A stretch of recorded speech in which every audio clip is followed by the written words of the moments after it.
I don't want a bunch of robots. We need kids. Some are going to be active physically, that they need to have teachers that can gain their attention and keep them focused. I was an active kid, but you know what?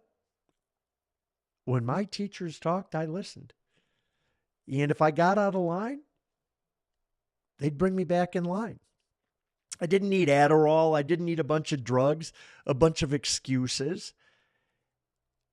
The energy, the desire to learn, the desire to dream, the desire through books and individual interaction was so intoxicating to me that I stopped acting and started listening. Just as long as I could raise my hand or participate. And yeah, I'm sure I participated at times more than some of my teachers would have liked. But God, did I love school. Every day I learned something. And for me, I learned through listening and I learned through reading. And the two were critical. The two were dependent on each other. You couldn't do one without the other. If you listen, but you don't have access to the tools, AKA reading, to break down what you just listened to, it's really tough to learn. I love books. Um, I wasn't reading about gender when I was a kid. Although every now and then I would sneak over to my uncle's and look at a Playboy book because I thought that was kind of pretty cool stuff, but they weren't quite as dicey as what's your gender, the things that they're passing out in the school libraries today. And they didn't offer Playboy, by the way, in my school's libraries anyway. But my uncle's bathroom, his library offered Playboy books. And when I was at my uncle's, I went to the library to see those books. Um, I think yeah, you're talking about education. yeah. Let me get back on education. And that, by the way, that was education. Yes. It was just All something of that its own. wasn't taught at school. Right. And you know what? In my view, that's the way it should be. That's right. That's right. There you That go. is absolutely the way it should Had be. to go through a little work to discover those things. You know, it wasn't easy.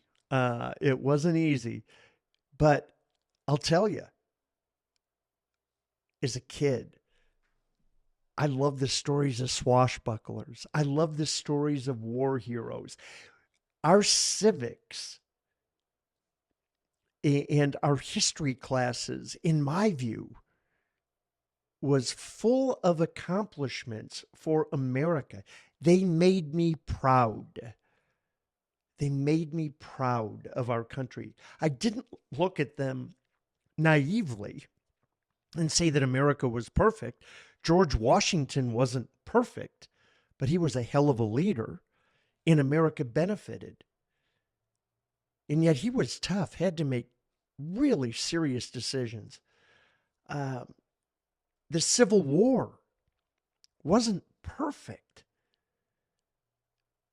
but to understand